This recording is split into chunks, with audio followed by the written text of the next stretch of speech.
Today we're going to make a Rise of Kingdoms Commander investment tier list, and as you can see, we're gonna start with 1 march. If you are playing only with 1 march in the open field, which march that should be, and then we're gonna go all the way to 5 marches. And to be able to make this video, I spoke with, I guess, 17 different people, trusted people from various discords, whether it's Archer's Den, Cavalry Stable, Infantry's Fortress.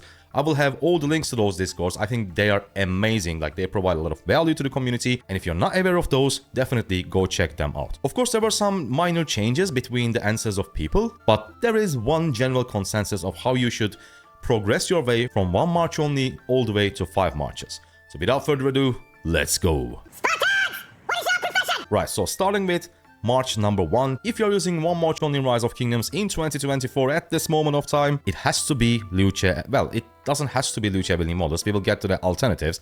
But basically, it should be an infantry march that includes Luce. Now, there are a few reasons for that, and I'll explain everything. Number 1, just Luce, right? He is right now the best commander in the game. He is so versatile, so powerful. So if you're using just 1 march, it has to include Luce. And ideally, the pairing is going to be William Wallace because of the smite damage synergy. William Wallace has the smite talent tree. He deals smite damage. He does increase the normal damage. However, of course, he also missed some things. For example, AoE damage, or a health debuff, or defense debuff, or damage taken increase debuff. And because of that, we have a few alternatives. If you for some reason invested on Alexander the Great in your early days of gameplay, Luce paired with Alexander the Great is going to do wonders for you. This march is also really amazing. Another alternative is, let's say you skipped Alexander the Great, but at some point you invested on Prime Scipio, and then you can use Scipio with Luce. I think this pairing is also amazing. You want to use Scipio Prime as your primary, so that first he applies the health debuff, and then Luce hits with that massive AoE. So if you're using Alexander and Luce, I would go with Luce primary, but if you're using Scipio with Luce, then Scipio is going to be the primary option. And by the way, we didn't talk about William Wallace Luce primaries. Some says William Wallace primary performs much better, and some are just happier with Luce primary instead of William Wallace. So if you invest on this march, that is for you to test it and see which one suits the best for you. Now, there is one more alternative. It is not going to be the best one. However, we don't always have a lot of sculptures, right? We sometimes need to find cheaper solutions, and for that 5511 Pyrus is kinda enough. Now, there is one scenario that you may consider this pairing. Number 1, you don't have Alexander the Great, you don't have Scipio Africanus. What you have is either no infantry commanders or just Luce. So since you don't have both of these commanders, your best bet is going to be investing on William Wallace and pairing him with Luce, right? That makes the most sense. However, number 1, if you don't have enough sculptures to invest on both of these commanders at once, and number 2, if you think, and there are a bunch of people thinking that William Wallace is good, he's really good with Luce, however, he will be replaced on the next infantry cycle because he doesn't have, as I've explained already, like a massive debuff or AoE damage. So when Lilith releases, most likely on the next infantry cycle, a smite damage commander with decent stats and AoE damage and debuff, of course the best march is going to be that commander, again paired with Luce. I don't think William Wallace is good enough to be able to bench the Luce on the next cycle.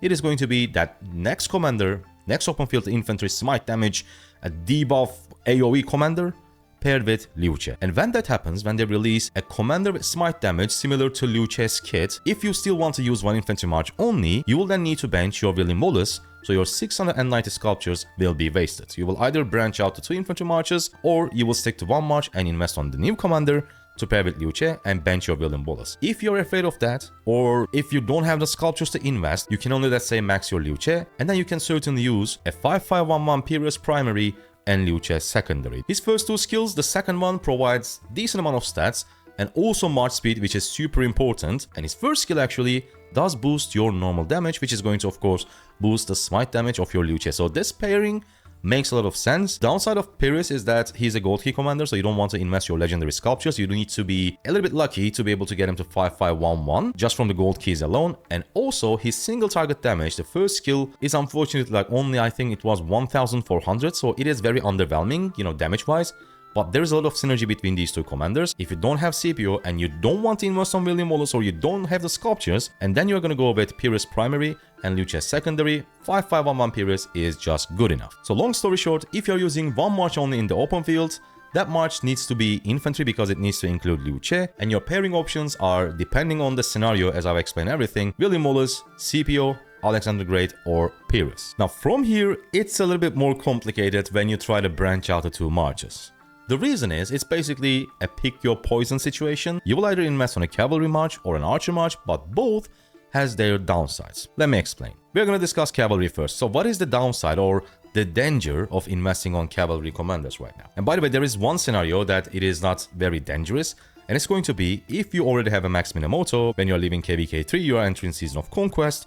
If you have a max Minamoto, or for some reason you did invest on a 5551 Saladin, then your best bet is going to be none other than Joan of Arc Prime. The reason is simple. Joan is different than most cavalry commanders. If you take a look at, I don't know, Nevsky, Ho Q-Bing, or even Minamoto, you'll see a pattern about cavalry commanders. They deal a lot of single target damage. But Joan is different because of two things. Number one, she has AoE damage and she can double cast that AoE every other turn. And number two, apart from Minamoto, obviously you cannot invest sculptures on Mina. You can only buy him with real money. Joan of Arc just works way better with low investment. So since the investment is going to be cheaper and she's one of the few AoE damage cavalry commander, basically the best right now AoE damage cavalry commander, she is more future-proof compared to Ho Q-Bing or Nevsky if you will use only one cavalry march, because between cavalry, infantry and archers, we will soon have archer commanders in the game. Officially, the skills are released and everything, and after that, they might release a leadership or siege, I don't know.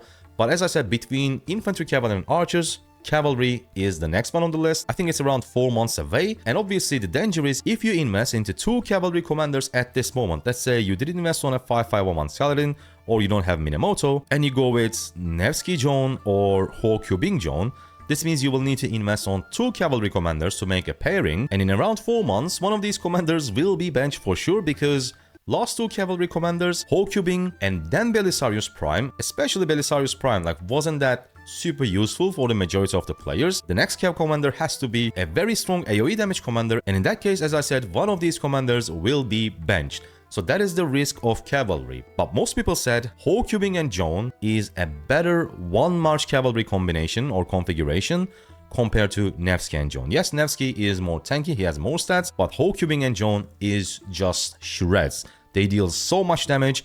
Yes, it is a little bit more squishy, but they definitely prefer this combination over Nevsky Joan. Remember, only if you're using just one cavalry march. Now, what if you go for archers, right? As we all know, the current best pairing is Zhuge Liang with Hermann Prime. The problem about this one is that the latest commander, Shajar Aldur, she looks super strong, but the problem is she doesn't synergizes neither with Zhuge Liang or Hermann Prime. Because in my opinion, I don't think I'm wrong, but it is pretty clear that true damage cannot be increased with skill damage. They are different things, like smite damage. Does smite damage increase with skill damage? No, true damage is going to be the same. But even though she doesn't synergize as well with them, it doesn't change the fact that she is very strong. And let me tell you what's going to happen. On the next Archer cycle, Lilith is going to release a similar open field commander with mighty healing and true damage, but most likely with an AoE active skill. Then you will have two choices. Either branch out to two Archer marches, or just bench your Zhuge Liang and Hermann investments completely and use that next Archer commander pair with Shajar if you want to use one Archer march only. And on top of that, let's say you are rich on sculptures, right? So you're going to invest on Zhuge Liang and Hermann for your Archer march, and you are saying, doesn't matter, when the next Archer cycle here, I will have enough sculptures to max Shajar and the next commander. But then the problem is, these two works amazing with wedge formation, but Shajar and the next mighty healing Archer commander is going to work best with the circle formation. All your investments for wedge formation, that includes a lot of archer stats, are going to be wasted, as I said, if you don't branch out to two archer marches. So which one is less risky? I would say cavalry, simply because cavalry is not changing its damage type compared to archers and infantry. Infantry obviously became smite damage troop type, and archers becoming mighty healing true damage troop type. Cavalry is still wedge, cavalry is still skill damage. Plus, out of all these investment options, Joan of Arc works best with low investment. So even though both of these commanders gets replaced for some reason in near future, you are not at least losing 160 times 2 sculptures. I think that is a lot of sculptures to be wasted. I think 1380 it should be. That's just too much. If you can get your Joan to 5515 or 5115, that is perfect. You can start using her even in tougher SOC KVKs. But of course, when we branch out to 3 marches, then we will have to invest on archers, and for this I would say just wait and see, because Shajar will be in the game very soon. Thankfully, we do have a lot of high spenders, Krakens. They're going to share results on YouTube, Discords, whatever, and we can see maybe, even though she doesn't synergize us with neither of these commanders, Maybe let's say this much, Zhuge Liang with Shajar is going to get incredible reports and will be super useful in the open field. You might be able to get away with not investing on Hermann Prime, just using Zhuge Liang and Shajar until Lilith releases the next Mighty Healing Archer Commander. And if the answer is no, if yes, Shajar is good, but Hermann Prime with Zhuge Liang is still the best Archer March in the game, and then what you can do is still invest on both of them, but this means that on the next Archer cycle, you have to be ready to branch out to 2 Archer Marches. And it's not the end of the world, because soon we're gonna get into 5 marches and you'll see what we include. But first, let's talk about 4 marches. Now, these 3 marches are going to be the foundation of your account when it comes to field fighting. 1 infantry, 1 cavalry, and 1 archer march. And pretty much every single player that I spoke with to make this video, they all basically said the same thing. If you go up to 4 marches, then you'll need another cavalry march. And for this configuration, it's going to be Nevsky and William. However, these are not going to be the pairings. This time it's going to be Nevsky with John, Hawkubing with William. The alternative to that was Prime Belisarius. However, Beli is, as we always say, situational, not super useful for every single player, and to get the best out of him, he has to be expertise so that you can get that all damage taken debuff. But William, on the other hand, still a super useful open field commander and one of the best 5-5-5-1 commanders in the game. While making these pairings, we are not looking at the game by a high spender Kraken perspective. We have limited sculptures, and that's why we need to consider the cost of a commander, not just the power. And Hawkubing and William is just simply amazing. It's a great march. If you branch out to 4 marches, you need to include 1 more cavalry, and your best bet is Nevsky John and Hawkubing with William. Now, this 4 march configuration, I think, is a great place to be as an pure open field fighter, because there are a lot of uses for your 5th march. You could be using to grab a rune, you could be using it to reinforce a rally or garrison, so a lot of use cases for your 5th march slot. However, let's say your all 4 marches are, when it comes to equipment and armament, is in a really good spot, and after KBKs you're left with a lot of resources and a lot of speed ups. In that case, yes, you can branch out to 5 marches, and your best bet is right now Ashurbanipal, either with Boudica, Nebo for the march speed, or if you already have a max YSG, you can certainly use Ash with YSG. However, you need to keep in mind that this is probably the most risky thing that you're going to do, because as we discussed in the Archer section, what you can do is you can use your Zhuge Liang and Hermann as your 5th march, and then you can use, let's use this icon for no reason, the next Mighty Healing Open Field Archer Commander with Shajar al-Dur, that will make your 1st Archer march, and then Zhuge Liang and Hermann would make your 2nd Archer march. One more alternative to that, if you already have a Guan with CPO, you can certainly use it for your 5th march, so you can use 2 cavalry, 2 infantry, and 1 archers. However, compared to 2 cavalry configuration or 2 archer configuration, this is going to be less powerful. Yes, there is a lot of utility like Guan's silence, CPO's AoE health debuff, but when it comes to hitting, when it comes to the damaging the enemy, they're definitely a tier behind both the cavalry option and the archer option. So I would say, even if you can, at least don't branch out to 5 marches now, because if you stick to 4 marches and start saving your sculptures, first with the next cavalry commander release within like 4 months, you can replace probably William with the new commander, and then you keep saving again, and let's say they release the exact commander that we just discussed for 1 march section, a smite damage commander with a similar kit to Liu Che, so that will replace your William Wallace on your Liu Che march, and then archer cycle comes. And if we get that beast of an archer commander with mighty healing, true damage, AoE damage with debuffs, then you would invest on both Shajar and that commander, move your Hermann and Zhuge Liang to your 5th march slot, so this would make your 5 march configuration. And I guess you will be using this exact comp for, I don't know, like 2 years. I know, contrary to most of my videos, this one is pretty long, but I wanted to make this a little bit more in-depth because I spoke with a lot of people, as I said at the beginning of the video, and this was the 5 march configuration that is going to happen most likely in near future. So a like would be super appreciated, and make sure to subscribe for more Rise of Kingdoms videos. I see you on the next one. Thank you for watching. Goodbye.